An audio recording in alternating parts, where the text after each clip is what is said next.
সকাল সকাল উঠে মনটা বেশ ফুরফুরে ছিল। আফটার অল তোমাদের অঙ্কিতা এখন অনেক বড় হয়ে গেছে, একা একা ট্রাভেল করা শিখে গেছে।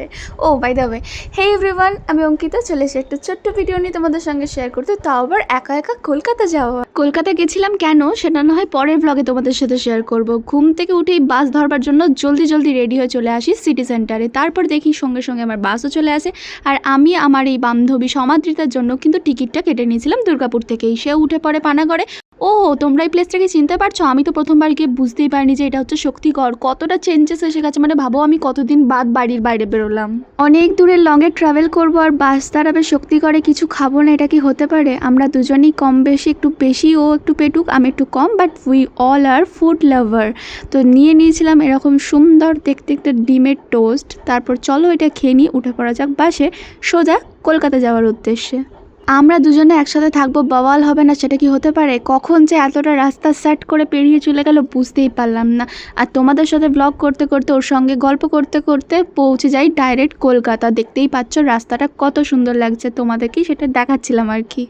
প্রপার কলকাতাতে কিন্তু নামবো না আমি আজকে আমি নামবো হচ্ছে ডানলপে। আফটার অল ডানলপে নেমে মানুষ কোথায় যায় সেটা তোমাদেরকে আর আমাকে এক্সপ্লেন করতে হবে না। তো চলো বাস থেকে ঝট করে নেমে পড়া যাক। তারপরে কোথায় যাচ্ছি সেটা তোমরা আমাদের ব্লগে থাকলে ডেফিনেটলি বুঝতে পারবে।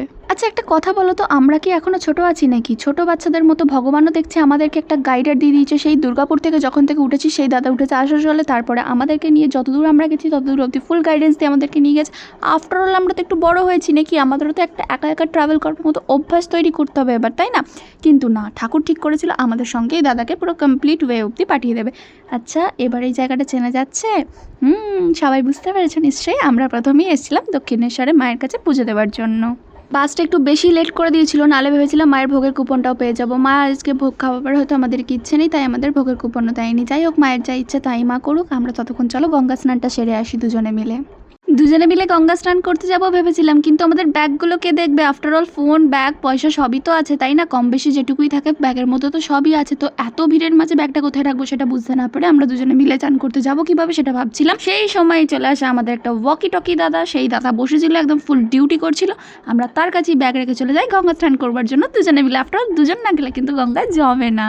স্নান সেরে সমস্ত দিকটা ভালোভাবে ঘুরে টুরে নিয়ে দেখার পর দেখা গেল মায়ের মন্দির ততক্ষণে বন্ধ হয়ে গেছে। 3:30টার আগে তো মায়ের মন্দির খুলবে না, তাই ভাবছিলাম কোথায় বসা যায়, কোথায় ঘোরা যায়। সেজন্য তোমাদের সঙ্গে একটু ঘুরে ঘুরে নিজেরাও দেখছিলাম আর কি চারিপাশটা। তোমাদের সাথে স্কাই ওয়াকটাও ভেবেছিলাম যে শেয়ার করব, কিন্তু স্কাই ওয়াকে আমরা সেদিনে আসতে পারিনি, কারণ সেদিনে প্রচুর পরিমাণে ভিড় ছিল রাস্তায়।